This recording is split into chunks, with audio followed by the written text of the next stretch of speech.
Voilà, le Sénégal a décidé de s'engager dans une grande farce électorale. Tout le monde a pu constater que le processus électoral manque non seulement de transparence, mais aussi de probité. Tout est opaque. Aujourd'hui, les candidats ne peuvent même pas savoir s'ils ont le bon fichier électoral. Personne aujourd'hui ne peut dire quelle est la composante du fichier électoral. Personne ne peut dire comment ont été paramétrées les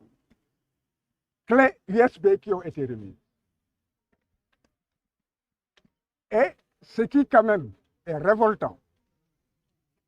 c'est qu'il est prévu par la loi qu'il y a une commission de contrôle des parrainages. En vous référant à la loi, vous verrez que cette commission est composée aussi du représentant du candidat. Et c'est cette commission qui procède à la vérification pour savoir si une candidature est recevable ou irrecevable. Lorsque nous sommes entrés, le président Badio Camara nous a immédiatement notifié le fait que le dossier était incomplet. Cela veut dire que le dossier a été ouvert et exploité en l'absence du mandataire et représentant de Ousmane Sonko, ce qui est une violation flagrante de la loi. On lui a posé la question de savoir si le dossier est incomplet. Qu'est-ce qui pourrait être incomplet? Et la réponse a été que les dossiers ont été reçus, les courriers qui les accompagnaient et les pièces annexées étaient aussi reçus, vérifiés par la commission qui a conclu en ce qu'il manquait en fait une pièce, qu'elle était incomplète. Et après, tout est refusé, que le reste nous sera notifié par écrit en temps opportun. Quelle pièce? Vous ne m'avez pas écouté. Quand je lui ai posé la question, la réponse a été que tous les courriers, et tous les documents qui ont été déposés ont été reçus et exploités par la commission, qui a donc décidé que le dossier était incomplet. Or, cette commission a donc été dans une composition irrégulière parce que la loi prévoit que tout cela, cette vérification, devait se faire en présence du candidat ou du mandataire ou du représentant du mandataire. Donc, il est clair que la cascade de violations de la loi ne s'arrête pas et qu'il y a une volonté d'aller vers des élections qui, dès le départ, manquent de transparence et qui, en tout état de cause, ne reflèteront pas la volonté de la nation. Et la communauté nationale et internationale qui m'écoute peut vérifier les dispositions de la loi et elle pourra voir que la commission ne peut pas siéger valablement si, en fait, le représentant du candidat n'est pas, en fait, présent. C'est la raison pour laquelle je pense que l'opinion publique nationale et internationale retiendra que c'est une farce électorale qui a été organisée et qui continue d'être organisée. Ce que nous comptons faire, nous le savons, nous ferons les recours prévus par la loi, nous resterons dans la légalité, mais dans tout état de cause, la souveraineté populaire s'exprimera. Je vous remercie. Enveloppe tënk rek enveloppe lan lay mën a jàppandi par rapport ak la candidature Ousmane Sonko ak vérification des parrainages.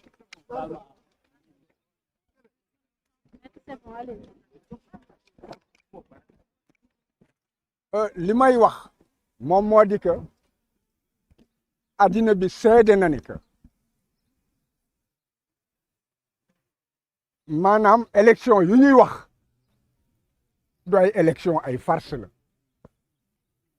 farce nag xaw ma nuñ koy waxee ci wolof ngeen baal ma ay tappale la te tappale bi ñëpp gis nañ ne que ba yëf yi tàmbalee ba tey ay tappale la justice la mu wax yëpp dañ koo jël sànni ci maa tey ak doole la ñu wéy matt ne ko Ousmane Sonko du bokk ci candidat yi mu neex ko mu naqari ko mu neex ña ànd ak moom mu naqari leen mu neex réew mi mu naqari réew mi mu neex addina bi mu naqari addina bi ci loolu la ñuy wéy léegi nag ci kaw complot boobu sunu dossier fexe nañu ba dugal ko bañ ko dugal li da leen bett bañ ko yëgee dañoo déterlu léegi nag tey la ñu waroon xool ndax sunu parrainage jaar na yoon sunu parrainage député la donc day jàll fexe yi moom moo di que ba ñu accès dañ ñu nekk seen dossier motul te récépissé yeeg yëpp yor nañ ko dañ ko teg ci li yoon wax teg ko ci ñoom conseil constitutionnel ci dogal yi ñu génnee nekk bu fekkee ne que lii ak lii am na lii ak lii lay wéy la nga xam ne loolu lañ ne loolooy wéy loolu yëpp jot nañ ko ba ñu dikkee toog ñu wax ñu tout de suite ne ñu que seen dossier motul ma ne leen sunu dossier motul lan moo tax sunu dossier lan moo motul ci sunu dossier ñu ne ma fekkee seen dossier Ousmane Sonko motul te bu fekkee ne que dinañ leen ko yëgal dinañ leen wax lan moo ci motul ma ne leen yéen membre yi toog dossier complet lañ leen jox mu dog ma ne que président bi dog ma Badio Camara ne que lépp loo fi indi mu doon ci dossier mu doon ci ay bataaxal yëpp wane nañ ko commission bi réunir na ba pare xool gis ne que manqué na pièce te commission bi mënul réunir te fekk man fekkeewuma ko pour que ñu war a dajji enveloppe bi nga xam ne ci laa def kayit yi dañ koo scellé pour que ñu vérifier ci sama kanam ba pare nag na alkaati bi kaay ñu yëkkati dafe pour que mu génn nekk wax ji jeex na wante ma xam ne que donc wax ji du ci ñoom kaddu yi ci réew mi la war a dem kaddu bi ci communauté internationale bi la war a dem ñu xam ne que lii ñuy def ay caaxaan la lii ñuy def jaarul yoon doole bii ñuy jaay lii lépp en fait jarul que ñuy muur nit ñi puudar ndax wane nañu ñoom la ñu bëgg wane nañu nañu demee clé USB yi ñuy joxe gis nañ ne que ñi nga xam ne que yàgg nañu fii ay lu mot